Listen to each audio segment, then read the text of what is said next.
Hello everybody, and welcome to another Italian IT tutorial. Today we're going to install a LAMP stack. What is a LAMP stack? Well, LAMP, L-A-M-P, stands for Linux, Apache, MySQL, and PHP.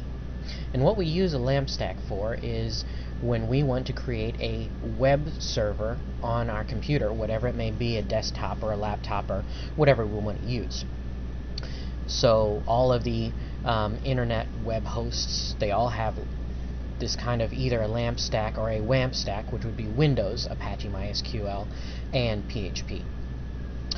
Today we're going to use the Ubuntu Linux virtual computer that we created in our last tutorial, and we're going to install our LAMP stack in that. This type of approach has a lot of benefits. If we screw something up, it doesn't affect our actual computer. So let's go ahead and start. Well, first we're going to go down to our virtual box. We want to open the manager so we can get to our virtual machine that we created.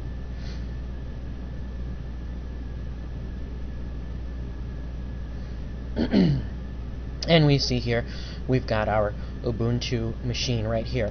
Now the great thing about using a product like VirtualBox is snapshots. If we look over here, snapshots, we have our current state, and then we can create snapshots. Whenever something changes in the hard drive, we can create a snapshot. And basically, it saves that state of the hard drive. That way, if we mess something up, we can always go back to the previous snapshot. So I created a snapshot right after the clean install of the machine, and every time I change something, I just keep changing it back. So we're going to create a snapshot just for future use. Then let's go ahead and start up the machine. So here we are with our Ubuntu virtual machine running. There are a lot of different ways, or a few different ways, we can install a LAMP stack. Some of them are very automated. You can install it all as one package. But what we're going to do today is we're going to install it piece by piece. Now, I like to do this at least once or twice or a few times to install things piece by piece, or to go like the long way around, because what happens if something breaks, or if we install another piece of software which interacts with this one in a bad way? We need to know where everything is installed and where all the files are and how everything works together so we can remedy situations when they occur. So we're going to do this step by step today. And the first step in our LAMP stack installation is to install the Apache part. So what we will do is we will need to open a terminal. Let's go over here, click on Applications, down to Accessories, and onto Terminal.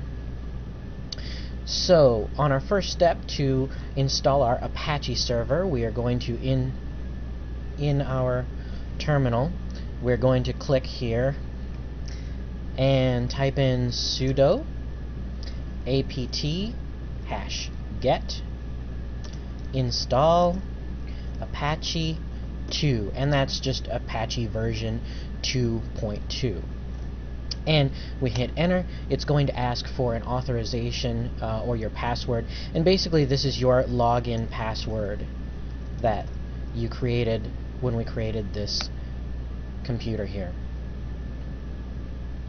Do you want to continue? Well, of course I do. Okay, that's all it took.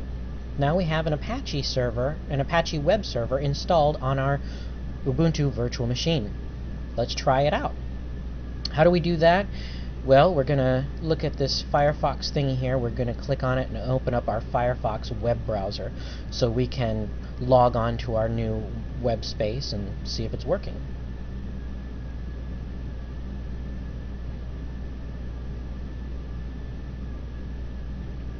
Alright, in our address bar here, we're just going to type in localhost.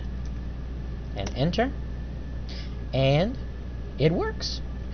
So we're getting this page here because in our web server directory, or the place where all of our web pages are stored, we haven't created any web pages yet. So this is the default web page that it just goes to. So our Apache server is up and running, that part's working. Let's go ahead and install our PHP next. We're not going to close our Firefox browser because we're going to keep using that along the way just to make sure everything's working properly. So let's just go down to the bottom bar here, click on our terminal, and keep going. Now, in our terminal, let's go ahead and type in sudo apt -get install php5, and that is the PHP package. We're also going to install lib apache2 -mod -php5, and this is the package that's going to allow PHP and Apache to get along together. Let's click enter. Yes, I want to continue. Alright, and that's our Apache, our PHP installation rather. Let's go ahead and test that out to make sure if that works. So in order to test out our PHP installation, we're going to have to create a PHP page to check out in our Firefox browser. So in order to do that, let's type in sudo gedit, and the path, we're going to create a file here that would be in var/www/ this is actually the path to the where all of our web pages are going to be kept, and let's create a file called text.php.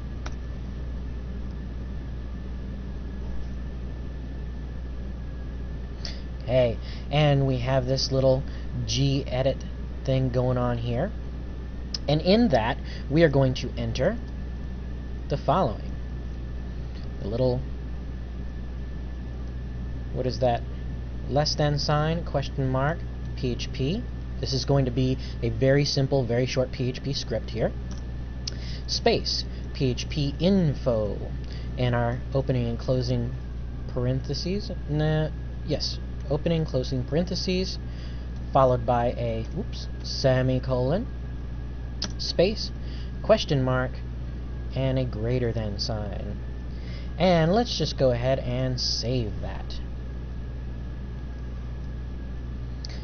Now that we have our little PHP script going on there, let's close it out. Go back to our Firefox browser. Oh, we forgot one crucial point. Before this thing is going to work, we have to restart our Apache server. Every time we make a change like this or install something else that's going to work with Apache, we need to restart the Apache server. So let's go back to our command line here. Let's type in sudo /etc/initd/apache2 restart.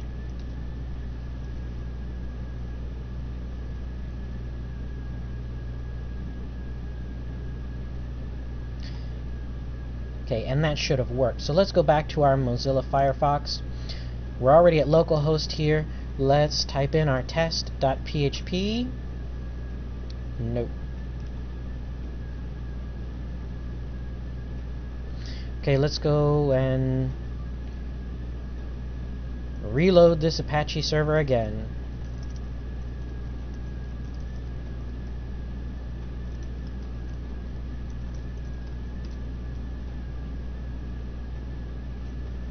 Okay, this time I used reload the Apache server. That's about the same thing. Restart, reload. It actually stops the server and then restarts. Okay, let's go back to our Firefox. Try that again.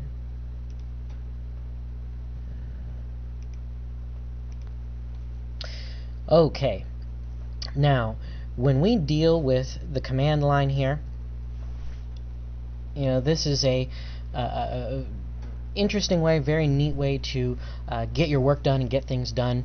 But when you're working with a command line, you have to be very, very, very careful of what you're doing, because the littlest mistake in the way you type something is going to make a huge difference in the way it comes out. Now, if we go back up our lines here, in this line, I made a file called text.psp. Actually, I meant to make a file called test.php, not text.php. But I typed it wrong, so that's the file that they created. And then when I tried to find my test.php, it wasn't there. So now I go back to my text.php, which is the file that I actually typed in the command line and actually changed. Hit enter. There we go. That's everything we needed to know. And basically this gives us all the information on our PHP installation. So now we know our PHP works, our Apache works, and we know to be a little bit more careful about how we type things in the command line. So now that that's over and done with, let's go back and install our MySQL database.